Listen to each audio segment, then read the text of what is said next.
mouth is bleeding? Okay, I see this hurt. So after you shoved his head into the shelf 2 times, he immediately just... He didn't know. He didn't know. Okay. But he was bleeding. This is Cristian Fernandez, the youngest person in the United States to be tried as an adult for murder. As you will see during his interrogation, the entire case was handled as if it were not about a 12-year-old boy. It says you have the right to talk to a lawyer for advice before you make a statement or before any questions are asked of you, and to have the lawyer with you during any questioning, which that means is you can have a lawyer with you while I talk to you, but you don't have to. It says that you can have that right, that you can have one. You understand what that means? Mm-hmm. Okay. The next one says, if you can afford to hire a lawyer, will be appointed for you for any questioning if you wish. That means if you don't have money for a lawyer, which I know you're 12, so that would be your mom, responsibility to get a lawyer for you. And if you don't have the money for one, that we will give you one. You understand what that means? Mm-hmm. Okay. You have the right to stop answering questions at any time and consult the lawyer. That means while you're talking to me, you can stop at any time, okay, and ask for a lawyer. Do you understand what that means? Mm-hmm. Okay. I just wanted to explain it to you to where you understood it, okay? Okay. And I just need you to sign here that you understand them. And while this is a standard interrogation procedure, we must consider that at the time of questioning, this boy had no real awareness of the significance or gravity of his words, nor did he understand the importance of legal representation. So tonight you were home. Well, you told me, you said before in January he got hurt, right? And he had broken his leg, little David. Mm-hmm. And how did he break his leg in January? By yoga. Doing yoga? Mm-hmm. Were y'all watching a video or something, or? Yeah. So what exactly happened that day in January?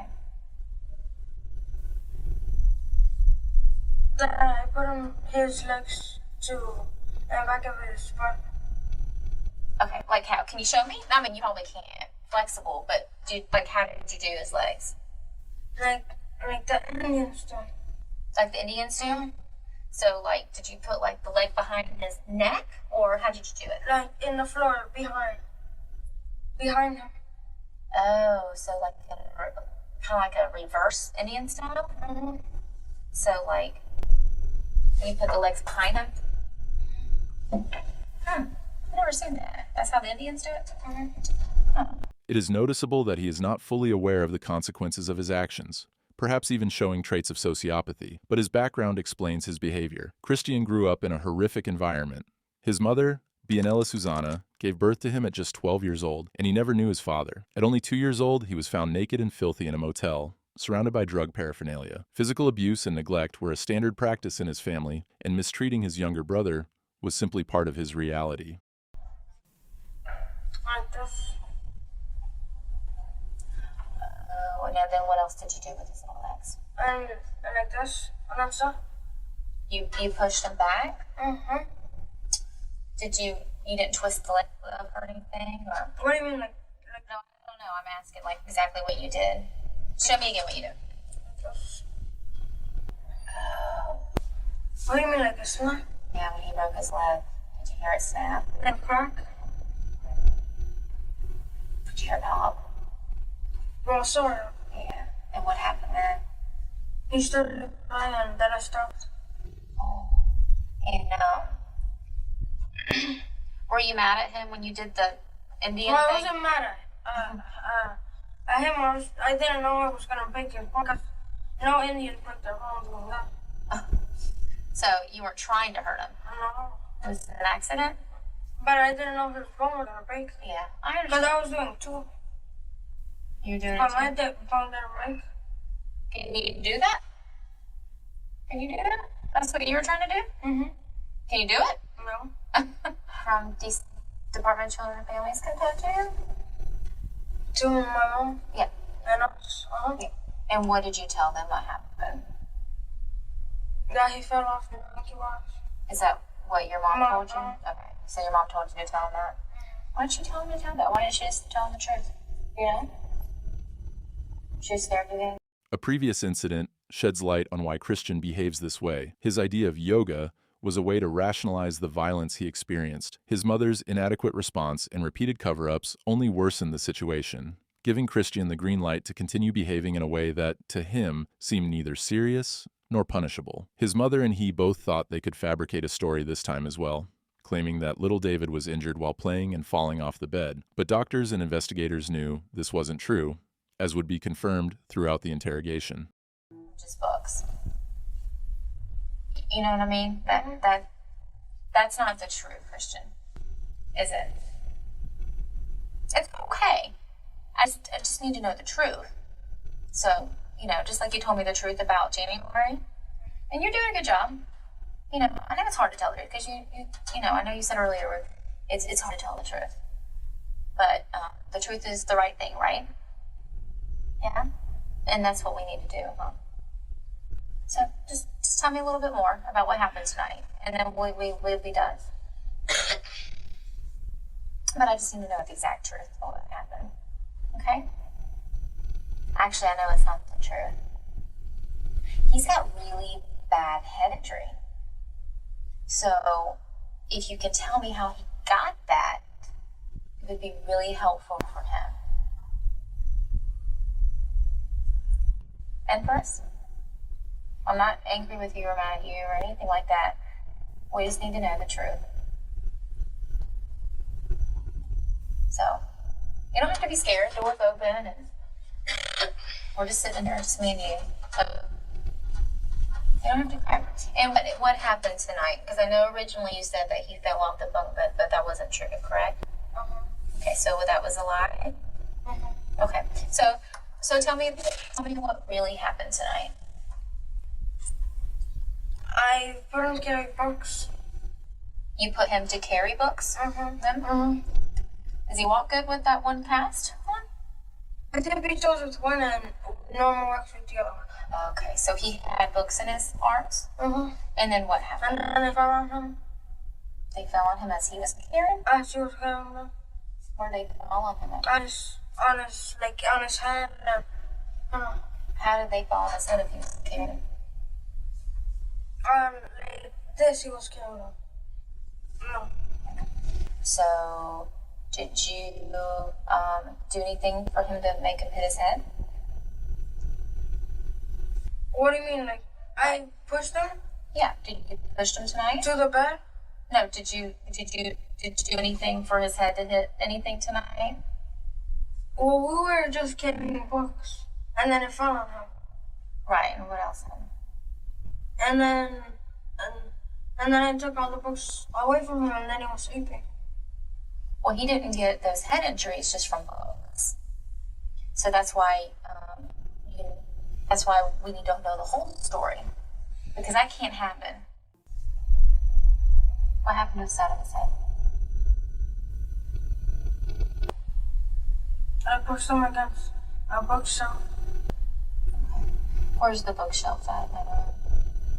And in front of my sister's bed.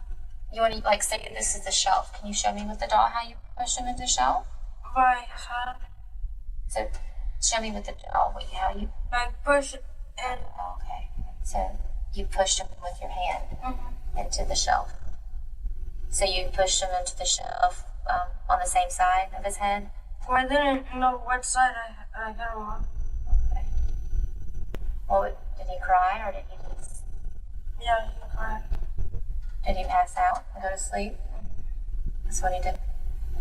Did he do that right away? Right away that I hit him twice. So right after you did it twice, he fell asleep? Is that all that happened tonight? So how did all the blood get everywhere in the room? Because when I was dragging him to his bed. So you dragged him to the bed? I actually carried him. Okay. To what bed? To my brother's bed. The bottom bunk? Okay. So you carried him to the bottom bunk, and where was he bleeding from? From his nose. Okay. Anywhere else?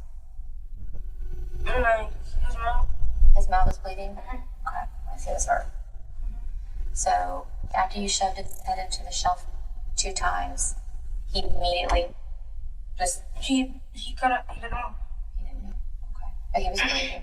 Cristian was given the opportunity to confess, and eventually he did. His lack of emotion while speaking, as well as his attempts to justify his actions stand out. This is likely connected to an event that took place less than 2 years earlier when his stepfather committed suicide in front of him and his younger brother, shooting himself in the head. The key question here is, are people born as monsters or do they become them? In Christian's case, he unknowingly became one, despite his efforts to appear normal. How you feeling right now? Pretty bad.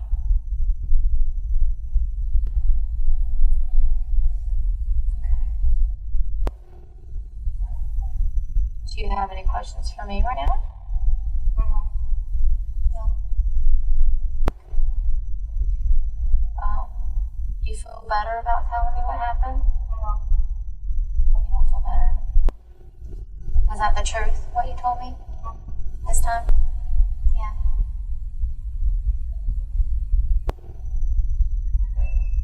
She's just gonna be upset for everybody. She'll be upset for you too.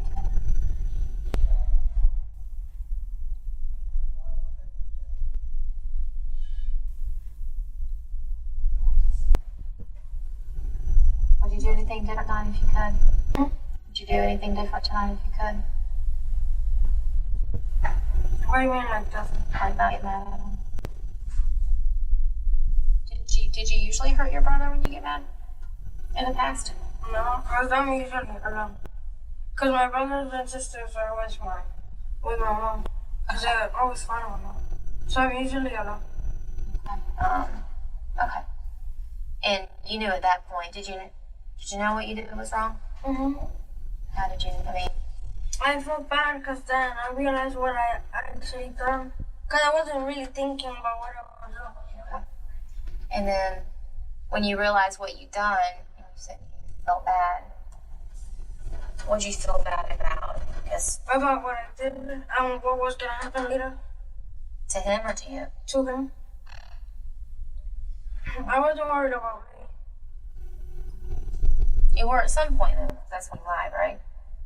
Well, I was a little worried.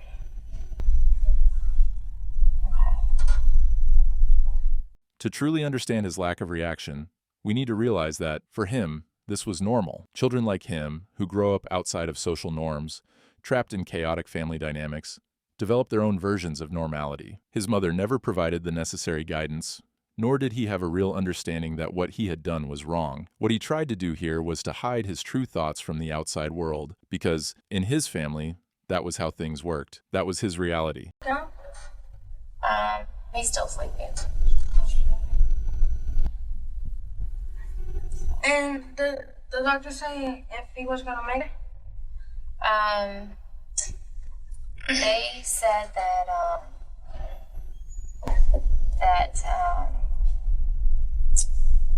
they're hoping that he's gonna wake up.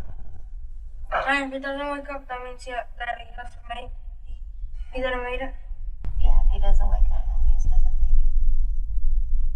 it. How do you feel about that?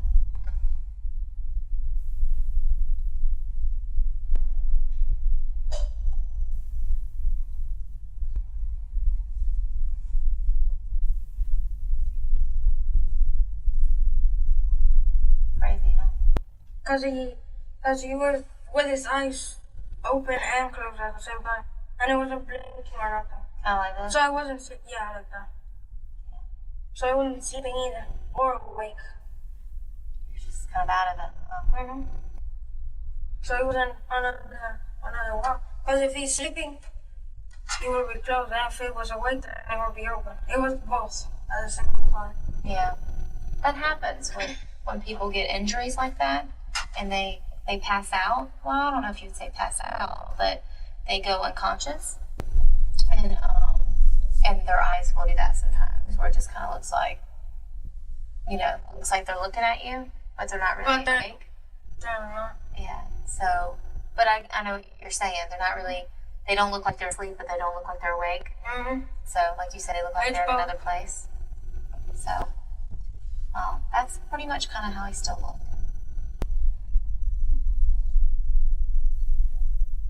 Yes, he's like too little. Too little to know. And his heart is weak, so if his heart stopped working, Why is his heart weak? Because tomorrow. Because he stopped. And if it stops, then he stops. You're right. His heart stops, he stops. And he hasn't. He hasn't.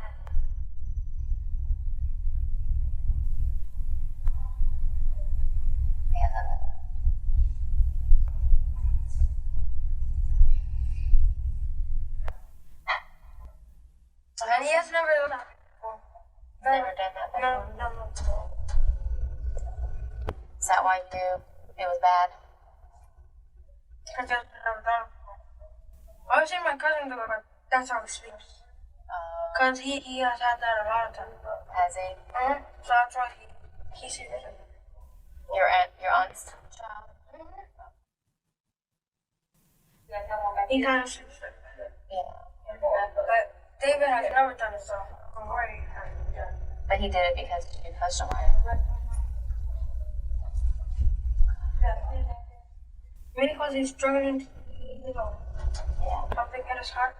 Cristian Fernandez was not a monster. He was a victim of his environment. People adapt to their surroundings, and in his world, this was normal. He was not born a killer, but he became one. The blame here falls on those who allowed him to grow up in such conditions, without proper guidance or support. His mother should have served his sentence, while he should have received the help he desperately needed. After his trial, Cristian initially faced the possibility of life in prison, but due to his age, he eventually accepted a plea deal and was sentenced to juvenile detention until the age of 19. His mother, Bianella Susana, was also charged for her negligence and for covering up the crime. She pleaded guilty to aggravated manslaughter and was sentenced to 10 years in prison. This case will be remembered as a tragic example of a child failed by the system, a system that punished him instead of saving him.